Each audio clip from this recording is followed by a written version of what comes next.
Hi guys, so na ako diri sa San Jose. Diri sa atubangan sa altar sa San Jose.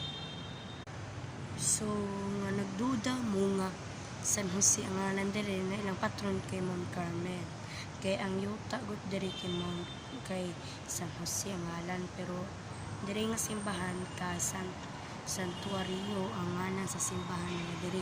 Pero ang yuta kay San Jose. Ang ilahang patron kay Nuestra Señora del Carmen La Limpia. Mo nilang patron diri sa Nuestra Señora del Carmen La Limpia.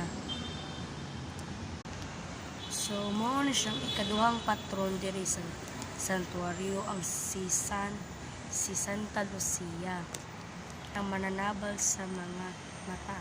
So ang naa didto mo siya ang first patron.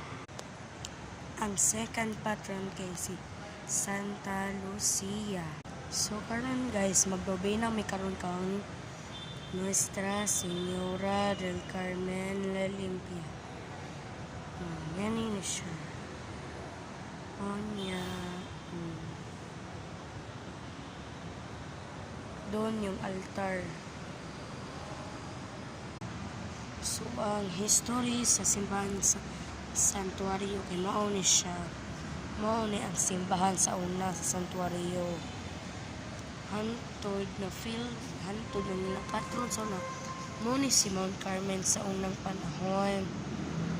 Mao ni ang simbahan ni Mount Carmen sa unang panahon.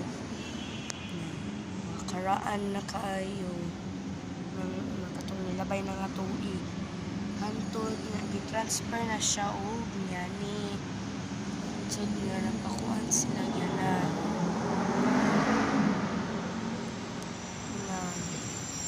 ito sige butangan na nila Mount Carmen dala niya mo nga nakatong mga Mary nakatong naadara karang naadara noon siya pag 2021 gikoronahan siya, nag-celebrate sila.